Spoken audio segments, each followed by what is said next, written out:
Estamos chegando, hein? Estou aqui com Carlos Eduardo O Mansur, com Alex, com vocês aí de casa, por meio da hashtag Troca de Passes. Vão lá no X, no Twitter, hashtag Troca de Passes, hashtag Troca de Passes. Mandem as suas mensagens pra gente, se o seu time jogou nessa rodada, né, de hoje, se está apenas se preparando para a disputa da Copa do Mundo de Clubes, enfim, fique à vontade para dizer o que quiser, tá legal? Carlos Eduardo Mansur. Que vitória do Vasco. O momento do São Paulo é ruim, né? Embora na Libertadores tenha tido uma classificação até certo ponto tranquilo, com 3 vitórias jogando fora de casa como visitante. Mas a campanha no Brasileiro é muito ruim. O futebol apresentado pelo São Paulo é terrível. É claro que há muitos desfalques e isso sempre precisa ser ressaltado. Mas o futebol é muito ruim e o Vasco vem em evolução com o Fernando Diniz. Olha, hoje para mim fez a melhor partida dele em bastante tempo. Né? Um 3-1 muito tranquilo, não sofreu praticamente no jogo de hoje, Mansur. Boa noite. Léo Jardim não precisou fazer defesa, saiu com o uniforme limpo praticamente, né, Mansur? Boa noite, Felipe, boa noite, Alex, todo mundo que assiste o Troca. A bola que foi agora no final foi indefensável. Ele tomou um susto, o Léo Jardim, na parte final do jogo, numa bola recuada pelo Lucas Freitas, que ele precisou se desdobrar para salvar, mas o Vasco foi absoluto do jogo, né? Foi um domínio absoluto durante pelo menos 70, se você tira talvez os 15 primeiros minutos do jogo, o restante do tempo foi um domínio absoluto e o Vasco fez o jogo acontecer da maneira que ele quer, como é a sua maneira de jogar, impôs a sua maneira de jogar dentro do Morumbi. Aliás, as equipes do Diniz, a gente fala muito sobre características táticas, sobre aproximação em torno da bola, sobre forma de jogar, mas se tem um aspecto que é muito notável é que são times que, em geral, vão para jogar da sua forma ou tentar jogar da sua forma, mesmo na casa do adversário, em qualquer campo, né? A identidade ela não se perde pelo fato de jogar fora de casa. Eventualmente, é evidente que o jogo pede adaptações e os times vão se adaptar. Isso qualquer time do mundo faria. Só o Vasco pressionou o São Paulo de uma maneira muito forte para roubar a bola, para permitir muito pouco ao São Paulo, se defendeu muito bem e com bola fez o jogo acontecer como ele queria, né? Sem dúvida nenhuma. Ô Alex, ontem a gente dizia aqui no Troca de Passes, ou eu disse aqui equivocadamente no Troca de Passes, que muito provavelmente a gente teria um novo líder ao fim desses jogos de hoje, porque imaginava, né, que o Cruzeiro ou o Bragantino, pelo menos um deles fosse vencer. Os dois estão vivendo um ótimo momento, mas o Cruzeiro apenas empatou com vitória no jogo absolutamente sem nenhuma condição de jogar. O gramado parecia uma piscina lá no Barradão. Hoje choveu demais em Salvador e o jogo terminou empatado. E o Bragantino em casa, com uma expulsão muito cedo, né? A gente vai falar daqui a pouco mais detalhadamente sobre esses jogos. Acabou sendo presa fácil para o Bahia, que fez 3-0 com muita tranquilidade. Então o Flamengo vai passar esse mês aí da Copa do Mundo de Clubes na liderança do campeonato, Alex. Boa noite. Boa noite, Felipe, Mansur, todo mundo que está em casa. Ali acho que esses dois possíveis... Acho que para o campeonato foi melhor. Para esses dois, para Cruzeiro e Red Bull Bragantino, não, né? Mas para o campeonato, para ficar mais embolado ali ainda, eles ficaram, apesar que tem questão de Palmeiras e Flamengo de jogarem ainda depois no retorno. Mas fica comprometido, realmente é um jogo muito difícil, mas mesmo assim o Cruzeiro, ele ainda conseguiu algumas situações, né, vamos dizer, de chegar pelo menos na linha de fundo ali, em condição de cruzar, mas o campo foi ficando cada vez pior, né, com o passar do jogo, e a expulsão do Bragantino também condiciona um pouco, mas também por causa do belo jogo que fez o Bahia, né? Acaba fazendo esse primeiro gol até por dentro, onde normalmente você acaba indo por fora, e aí acabou não permitindo, vamos dizer, que esses dois pudessem ser líderes, mas continua, acho que eles saem também com saldo positivo. O Cruzeiro ainda fez esse jogo e conquistou esse empate fora de casa, e o Bragantino, a expulsão aos 10 minutos, né, cara, acabou pesando um pouco isso, mas o saldo ainda é positivo para esse período de parada que vai ter. Agora, fala. Não, só sobre a questão do jogo do Cruzeiro, porque você tocou e tem razão, o jogo não tinha condição, e se força a barra, é que eu não estou dizendo que se fez isso por causa do calendário, por impossibilidade de calendário, e nem que a fatalidade do Jamerson é responsabilidade de quem decidiu que o jogo teria que seguir. O que eu estou só dizendo é o seguinte, aqui a gente tem o hábito de forçar a barra para levar as últimas consequências à realização de partidas. Quase sempre porque é difícil remarcar jogo no Brasil. O saldo se jogou num campo sem condição, o que amplia choques, o que amplia o risco em algumas entradas, o saldo final é que o jogador fraturou a perna. É isso. Daqui a pouquinho vocês vão ver a imagem. É terrível a imagem da fratura do Jamerson, né? Ele, inclusive, rompeu todos os ligamentos do tornozelo. Tudo isso a gente vai mostrar em detalhes daqui a pouco aqui no Troca de Passes, tá legal? E durmam com essa também. O Internacional vai passar esse mês de Copa do Mundo de Clubes na zona do rebaixamento. A derrota de hoje para o Atlético Mineiro derrubou o Inter para a zona do rebaixamento. Somada à vitória do Santos lá contra o Fortaleza, no Castelão, fez com que o time do Roger Machado fosse para a 17ª colocação. Vamos começar a falar sobre o Vasco. Antes da gente mostrar os melhores momentos, né? Eu sei que o torcedor do Vasco está em êxtase em casa nesse momento, depois dessa grande exibição do time, né? Na vitória sobre o São Paulo por 3-1. Mas antes da gente mostrar os melhores momentos, a gente vai mostrar aqui um lance para vocês, separado pelo Carlos Eduardo Mansur, né, que mostra dinizismo puro, dinizismo na essência, troca de passes, paciência para jogar e um belíssimo gol do Ryan, né, Mansur? É isso, Felipe. A gente tem uma questão que aconteceu no primeiro tempo que me chamou muita atenção. O início do jogo, o Vasco repetia algo que ele faz nas suas partidas, que é acumula do lado esquerdo. Em geral é o Paulo Henrique quem sobra pelo lado direito, porque o Ryan faz a diagonal ou para atacar a área ou para se juntar do lado esquerdo, onde normalmente está o Nuno, o Coutinho, para trocar passe. Aqui a gente vai ver uma adaptação ou uma situação que começa a acontecer no primeiro tempo e acontece nos 2 gols do Vasco. O Vasco prepara a saída da bola e o São Paulo vem para pressionar. Aqui o Hugo Moura recebe a bola, então o Vasco tem 3 homens para fazer essa saída. E o São Paulo tenta fazer a marcação, Luciano e André na frente, e aqui está se aproximando o Luca. A gente não sabe o que era determinado, se era apenas para os 2 marcarem os 3 da saída, ou se era para o Luca encaixar no terceiro homem da saída de bola. O fato é, conforme o Vasco se prepara, o Luca vai fazer a vigilância no João Vitor. E quem começa a fazer a diagonal, que normalmente o Ryan faz para o centro, é o Paulo Henrique, lateral. O Ryan vai permanecer aberto do lado direito. Conforme o São Paulo faz essa marcação, a bola vem no Paulo Henrique. Como os 3 homens de frente do São Paulo estavam vigiando, os 3 homens, e o Alisson foi obrigado a saltar no Tietê, quem vem aqui no Paulo Henrique é o Enzo Dias. E aí isso vai resultar em quê? E atrasado, né? E com um salto atrasado, perfeito. O resultado é, o fato do Ryan, nesse momento do jogo, não ter feito a diagonal para dentro, e quem fez foi o Paulo Henrique. O espaço se abriu para o Ryan. Aí é muito espaço, né? Para um jogador com essa capacidade. E olha que um simples movimento, mais treinado, do próprio Paulo Henrique é que deu essa possibilidade. Porque se ele fica aqui aberto, seja onde for na altura que ele tivesse, ia facilitar para o São Paulo. E aí o Ryan, evidentemente, vai finalizar com muita qualidade. O Ryan, né? Tenho falado aqui, é como se o Diniz tivesse ido sem ir ao mercado, ele consegue um reforço para o Vasco. E para não dizer que a coisa foi aleatória, está aqui. Lateral para o Vasco. A gente está juntando aqui Piton, Coutinho, Tietê e Hugo Moura, acho. 6 jogadores do Vasco, pelo menos, que estão na imagem da metade do campo para o lado esquerdo. Vai ter aí entra o Nuno, a bola vai cair com o Tietê fazendo o apoio, o Vasco segue trocando passe, o Hugo Moura, você vê que os 3 meias estão do mesmo lado do campo, a feita a troca de passe, o Coutinho aqui aparece clareando a jogada aqui, ó. Esse movimento do Coutinho é importante, ele vai clarear a jogada, tira, e aí tem o Piton. Quando o Piton tem, quem está do outro lado de novo é o Ryan.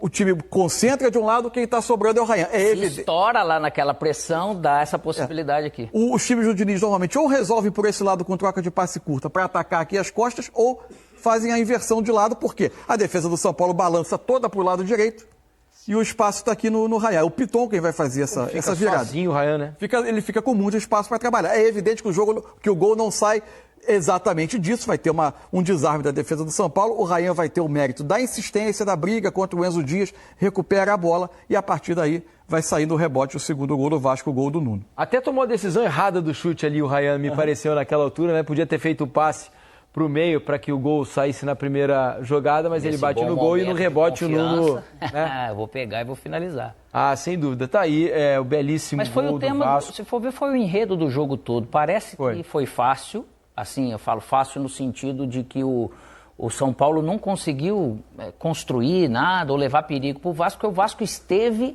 ligado, bem posicionado, atento o tempo todo. Tanto que o terceiro gol, ele sai de uma pressão do Tietê, que tá lá em cima, pensou antes. É lógico que a bola foi mal tirada, mas ele estava lá. Um tema que durante muito tempo foi tema nos times do Diniz, a questão sem bola, né? Hoje uma das coisas que o Vasco fez muito bem no jogo foi defender. E defender pressionando, recuperando rápido a bola, não foi sofrendo atrás. O Vasco passou pouco tempo do jogo sofrendo atrás. Também porque o São Paulo É isso que eu ia constrói falar. muito Ainda pouco. que o São Paulo tem construído pouco. Né? Eu Nos acho seus assim. últimos jogos, a produção ofensiva do São Paulo é baixíssima, baixíssima. Assim, porque são Não duas. tem sido poucos os times que têm conseguido se defender tranquilamente do São Paulo sem sofrer. Eu acho assim, a gente pode analisar sobre dois aspectos. Ao longo da temporada, a gente várias vezes aqui falou sobre a produção ofensiva do São Paulo. Neste momento, não dá para minimizar o peso dos jogadores que estão fora, né? Se você pensa em Luiz Gustavo, em Marcos Antônio, em Lucas, em Oscar, em Calera, em Ferreira, aí você está falando 5, 6 jogadores com status e titulares do time. Isso pesa, evidentemente que isso pesa. Agora, o problema se arrastou em diferentes momentos da temporada. Agora você tem uma questão muito clara, recorre a muitos jovens, esses jovens vão ter as suas oscilações. Se o time sai atrás, a pressão, a tensão, a ansiedade também, ela vai fazer uma diferença. Acho que isso tudo tem que ser ponderado no momento. Vamos ouvir então Felipe Coutinho e Rayan, os dois jogadores deram entrevista ainda no gramado do Morumbi e a gente mostra para vocês. Realmente, boa noite. O torcedor tem toda a razão. No Brasileiro não estamos indo bem, mas não tem que baixar a cabeça e trabalhar. Agora, trabalhar mais com essa pausa e quando voltar, firme no Brasileiro. Rian, você ali no lance do gol, você sentia que você estava chamando mais oportunidades, até você acha que você merece já mais oportunidades no elenco? Eu sigo trabalhando, o Zubeldia com certeza vai me colocar no melhor momento. A gente seguimos juntos e vamos trabalhar. Hoje é um dia especial, né? Para mim, a gente, antes do jogo lá na concentração, quando o pessoal lá cantou parabéns, eu falei que era um prazer estar aqui no clube no meu coração, comemorando com eles ali. E o meu maior desejo era fazer um grande jogo hoje como equipe e sair daqui vitorioso. E foi o que aconteceu. A gente se entregou, a gente treinou muito durante esse período aí que teve 100 jogos e hoje a gente fez um grande jogo merecido. O quanto o Diniz mudou o time do Vasco? O Diniz é um cara sensacional. O professor ele tem mudado todo mundo, ele tem conseguido tirar o melhor de cada um. No dia a dia, ele é um cara que cobra muito, mas também é o cara que sabe a hora de estar ali e apoiar, de dar um abraço. Então, nos treinamentos ele aumentou o ritmo, aumentou a intensidade e tudo isso eu acredito muito que vai fazer a diferença nos jogos. Ô Coutinho, você tem contrato só até o fim desse mês. Permanece? Como está essa negociação? Não, então, o pessoal está conversando, essa semana aí eu acho que é uma semana positiva para conversar e decidir tudo. E o presente para a ida vai ser qual? Bom, eu só chego em casa amanhã, hoje é dia dos namorados, né, mas eu sempre brinco com ela que, no meu dia ainda tem que dar presente, mas com certeza eu vou chegar com as flores em casa. Será que você vai ter que ser no cobertor hoje, né? É verdade, ficar aqui, mas muito feliz com a vitória e é isso, agora descansar, a gente tem um período longo sem jogos e é um período muito importante para a gente trabalhar e quando voltar dessa mesma forma que a gente terminou esse ciclo. Tá aí, portanto, o Felipe Coutinho. Parabéns ao Coutinho. É um grande cara, né? Uma grande figura, Felipe Coutinho, fazendo 34 anos, Felipe Coutinho. É isso? O tempo passa. Grande partidão. Eu me lembro, outro dia ele tinha 18, né? Se apresentando a Inter de Milão, na Itália. Eu lembro do Coutinho com 18, que eu não consigo lembrar mais, sou eu com 18. Faz bastante tempo mesmo. Olha, faz bastante tempo. Vamos fazer o seguinte, vamos ao frio do Morumbi. 11 graus lá em São Paulo, aquele friozinho gostoso.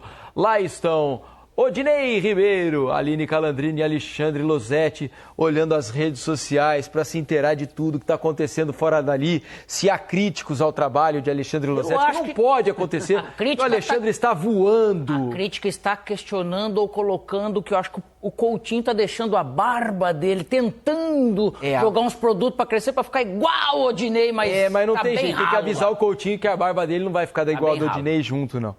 Nunca, viu? Meus amigos, boa noite. noite para vocês, bem-vindos. Eu vou me defender.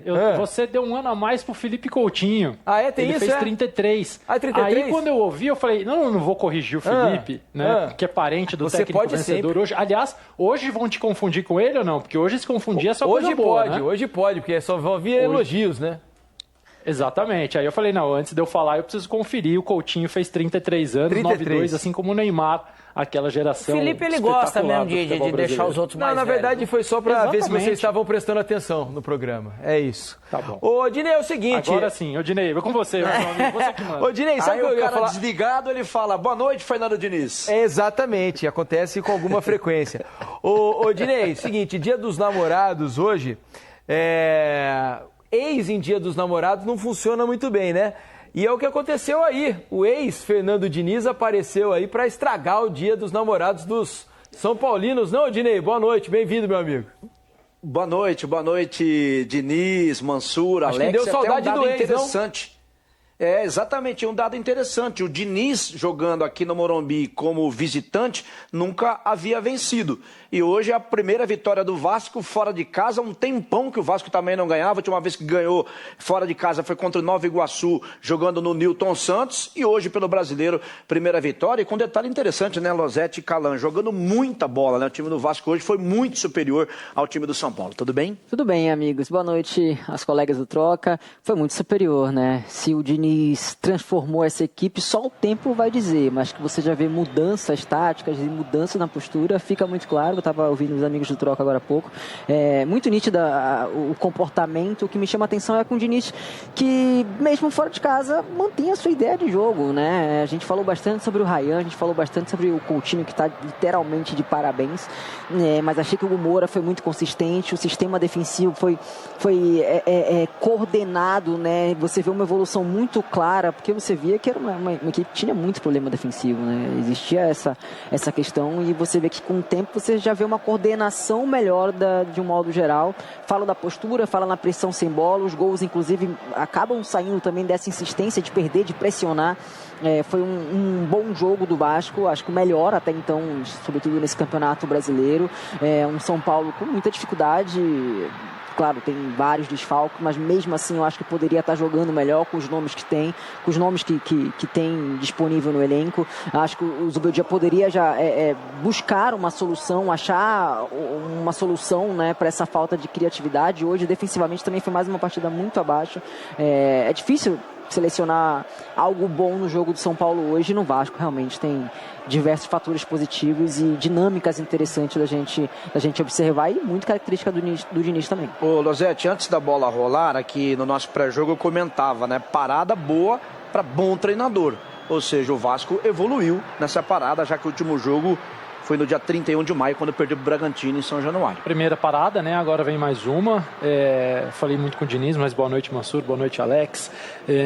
Eu acho assim, o Vasco hoje, ele condicionou o São Paulo a uma situação, criou, é difícil a gente falar, né, que tudo é planejado, que tudo é criado, mas ele condicionou o São Paulo à situação de ver o Ryan saindo do lado direito e se juntando lá à esquerda, junto com o Nuno, com o Coutinho, com o Piton, perdão, e só o Paulo Henrique do lado direito, para que o gol saísse no posicionamento original do Ryan, com o Paulo Henrique vindo por dentro. O São Paulo simplesmente esqueceu do Ryan, né? Eu não sei se condicionado por essa movimentação que ali não aconteceu, e a partir do primeiro gol, em que eu acho que o Rafael falhou, e falhou também nesse lance, em toda a construção. Primeiro ele não tira a bola quando ela cruza a frente dele, depois ele sai jogando mal, e aí o Vasco, depois do primeiro gol, dominou completamente, muitas dinâmicas de associação, muita movimentação, o Piton vindo por dentro, o zagueiro construindo, a bola passando nos volantes. E repito a informação que eu dei durante a partida, o Felipe Coutinho foi o jogador do Vasco que mais deu passes. É muito raro a gente ver o camisa 10 dominando tanto assim o espaço e a posse de bola. Normalmente essa estatística é do zagueiro, é de um volante que faz saída de bola, às vezes de um lateral. Essa foi a primeira boa defesa do Léo Jardim no jogo, né? Até então ele não tinha trabalhado, o Lucas Freitas obrigou, falou, vamos ver se ele está acordado, vamos fazer um recuo aqui meio maroto para ele. Talvez essa foi a única, né? Porque a do Rian foi indefensável. E o Coutinho, assim, a bola passando por ele o tempo todo, bateu essa falta, foi uma grande atuação dele, mas não só dele. Acho que o Vasco coletivamente jogou muito bem. E o São Paulo tem muitos problemas. Eu estava ouvindo o Mansur. Claro que os desfalques são um horror quando você pensa na qualidade dos jogadores que estão fora. mas eu acho que está faltando solução. O Luciano de 10, o tempo todo, onde ele não vai bem, sem que você tente mexer com as peças que estão à disposição, que eu acho que poderia ter um tripé de volantes, adiantar um pouquinho mais o Luciano, fazer uma dupla de ataque com mais cara de dupla. Eu acho que o São Paulo não tem variação, está refém desse desenho, só esperando que os lesionados voltem. É pouco, é um ataque muito inofensivo, o terceiro pior do campeonato e vai ter que melhorar demais. Aqui, principalmente pelo primeiro tempo do Vasco, quase que perfeito, né? Mas o segundo tempo ele jogou em função do primeiro, né? Ele pôde se dar o luxo de baixar um pouquinho mais, explorar o contra-ataque com o Rainan do lado direito, que voltou a ficar posicionado por ali, né? O Coutinho municiando essas peças importantes também. E controlou o segundo tempo, assim. E o São Paulo inoperante, não mudou muito, ele só foi inteligente, utilizou daquele momento, né, 2-0, vamos segurar um pouquinho mais, vamos tentar explorar aqui esse contra-ataque, foi inteligência mesmo, né, mudou um pouquinho a forma de jogar, mas não mudou a atitude, não mudou mesmo, baixando um pouquinho mais, continuou ali inteligente na marcação, pressionando a bola, as coberturas corretas ali, só mudou um pouco a estratégia do jogo. E o detalhe também, né, Diniz, quando a bola começou a rolar, o Vasco entrou na zona do rebaixamento, com a vitória, o Vasco sobe algumas casinhas. Pois é, o Vasco agora é o 13º colocado com 13 pontos, são 2 pontos à frente do Internacional que tem 11 e é o primeiro na zona do rebaixamento. O Vasco dá uma escapada aí, são 7 jogos com o Diniz, né? E a melhora é evidente, são 3 vitórias, 3 derrotas e um empate que classificou o Vasco na Copa do Brasil contra o Operário. Nem dá para dizer, o Vasco nem tinha feito, não é dizer que o Vasco tinha sido melhor do que o Bragantino quando perdeu em casa de 2-0, mas aquele placar já não mostrava o rendimento do Vasco, que finalizou 20 vezes naquele dia. Sim. Só eu estava ouvindo o Losetti falar sobre o Losetti, a Calan e o Odinei falando sobre o Coutinho. Não é que, é evidente que ele é talentoso e não dá para atribuir só a isso, mas não dá para desprezar o peso do quanto o nosso calendário atrapalha o rendimento de alguns jogadores, né? O melhor rendimento dele, com participação intensa o jogo inteiro, vem num jogo após 11 dias de intervalo. O Nuno, que era um jogador que quase sempre sentia fisicamente os jogos, precisava ser substituído, hoje vai sair, após um ótimo jogo, vai sair nos acréscimos do jogo. O último jogo dele, ele jogou 90 minutos contra o Bragantino, nunca tinha repetido 2 jogos inteiros e hoje quase repetiu, justamente com 11 dias separando os 2 jogos. Só pode fazer esse jogo todo que o Vasco fez com essa condição física melhor, né? Senão você não consegue executar tudo isso com bola e sem bola, né? Hoje o Coutinho foi sair aos 43 jogou do segundo 88 tempo. minutos. 43 do segundo tempo. Valeu, Dinei, Losetti. Saiu para ser aplaudido, né? É isso, exatamente. Uma vitória que até então era 3-0, né? Depois, nos acréscimos, saiu o gol do São Paulo. Obrigado, meus amigos. Calan, Odinei, Losetti, bom descanso para vocês aí. Valeu, viu? Brigadão. Abraço, amigos. Valeu. Olha, agora o São Paulo mereceu as vaias que tomou da sua torcida. Porque eu concordo muito, Mansur, com o Losetti. Claro que não dá para ignorar os desfalques que o São Paulo tem. Ainda assim, se a gente pensar que em algum momento o Zubeldia conseguiu, de alguma maneira, encaixar os meninos no time e o time tinha crescido de produção. Mas não se sustentou. Não dá para esperar que eles não tenham oscilação. Pode acontecer, mas não é o normal. O normal, mas assim, a minha dúvida é que o São Paulo quase não tem oscilado, tem sempre jogado mal. Né? Se a gente pegar nas últimas partidas... quase sempre tem jogado sem muitos jogadores. Sim, também é verdade. Mas não tem conseguido minamente... Eu não estou dizendo que o trabalho é bom. Não estou dizendo que o trabalho é bom, que encanta, que o São Paulo em algum momento encantou. Eu só acho que assim, ter um decreto, uma avaliação definitiva sobre um trabalho, justamente num momento como esse, eu acho que é um pouco cruel. O São Paulo é o time que mais empatou também no campeonato. Né? São 6 empates. E para esses últimos 5 jogos, o aproveitamento é muito ruim, com apenas uma vitória e esses 4 derrotas, né, cara? Para um time que empata realmente mais, ele acabou perdendo mais jogos. Né? E só 2 vitórias em 12 jogos. Né? Se muito pegar o Campeonato Brasileiro, o São Paulo Futebol Clube, com o elenco que tem, porque o São Paulo tem um bom elenco, está muito desfalcado, é verdade, mas tem um bom elenco. Vencer 2 vezes em 12 é muito pouco, né? É muito pouco. Mas você vê, esses 3 gols de hoje pioram um pouco a questão de gols sofridos. Porque os clubes naturalmente que estão do 10º para baixo, que são as piores defesas, né? A não ser que tenha aquele time que tem 13, 14 gols sofridos e tem realmente 15, 18 gols feitos, que não é o comum. Só que ele estava com 11 gols apenas. Só que ele realmente estava empatando muito. Aí que tá o detalhe, só tem 2 vitórias. Então, quem tem pouca vitória também tá tudo na parte de baixo. E confesso sim, o Nuno já vinha jogando bem, né? E eu não, confesso, não tinha visto muito o Ryan jogar na base. Eu não acompanhei muito do Ryan quando garoto. Comecei a vê-lo mais no profissional e depois na seleção brasileira sub-20.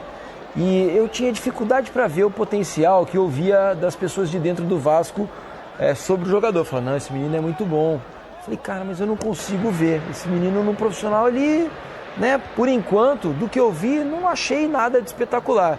E desde que o Diniz chegou, o moleque desaflorou de um jeito, começou a jogar com uma personalidade, uma confiança que até então não havia aparecido, né? Ele, pra mim, ali, ele tá se transformando naquele jogador que, especialmente que acompanha a base do Vasco, projetava lá atrás, né? Do que a gente conhece do trabalho do Diniz, acho que dá para dizer que não tem apenas a questão tática, porque tem muito de relação humana, da forma como ele consegue... E é evidente que, gente, em relação humana também não tem fórmula pronta que vai funcionar com todo mundo. Mas, por vezes, ele consegue despertar algumas coisas em jogadores, e não são poucos, que terminam por viver os seus melhores momentos de carreira trabalhando com o Diniz. Agora, por outro lado, na parte de campo, que é o que a gente vê de uma maneira mais objetiva, né? O que mudou para mim é a área por onde ele se move, né? Ele cria possibilidades de ficar menos previsível a movimentação dele. Ele hoje recebeu em alguns momentos pelo lado esquerdo, onde ele vinha se movendo em muitos momentos, e outros recebeu aberto, e a partir de receber aberto, pôde se mover na direção da área para tentar a definição das jogadas. Muitos jogos do Vasco fazia uma diagonal, às vezes, para atacar a linha defensiva do adversário. Isso foi criando mais possibilidades para ele. Ele é um atacante que dá muitas possibilidades de tanto ou buscar eventualmente o fundo, ou por vezes atacar a área, ou por vezes vir trocar passe com os companheiros. Mas é um atacante que dá muita possibilidade. E acho que isso... Para mim, o que mais melhorou nele foi a tomada de decisão. Isso que às vezes fazia a gente pensar ou enxergar ele não como um jogador especial como ele está sendo. Porque ele consegue hoje estar mais bem posicionado, a jogada do gol que ele faz, total confiança, né? Porque a hora que faz o facão ali, às vezes pode ser comum, você vê que ele dá o tapa, tem o toque nele, ele segue e depois chapa. Então isso eu acho que parece que descortinou a visão dele assim, então ele está conseguindo fazer essas coisas melhores e aí ele muda de nível. Sem dúvida nenhuma. Só para a gente fechar aqui nessa primeira parte, né? Depois a gente vai ouvir provavelmente as coletivas. Vocês acham que esse resultado, as vaias que foram ouvidas no Morumbi hoje, podem resultar numa troca de comando do São Paulo? Porque tem muita gente dizendo que o que salva o Zubeldia nesse momento é a campanha da Libertadores, né? Porque o time da Libertadores está classificado, fez uma campanha boa, especialmente fora de casa, né? O que é raro, né? Normalmente o São Paulo é muito forte no Morumbi e menos forte fora, mas na Libertadores o time ganhou as 3 partidas que jogou longe de casa. Está classificado, né? Vai para o combate de mata-mata nas quartas de final da competição. Vocês acham que pode ter, pela pressão que se criou, porque as críticas são enormes ao trabalho do Zubeldia por parte da torcida, em alguma instabilidade da comissão técnica nesse momento? Eu acho que pressão vai existir. A minha grande curiosidade nesse momento ela não é só sobre o Zubeldia e sobre o São Paulo.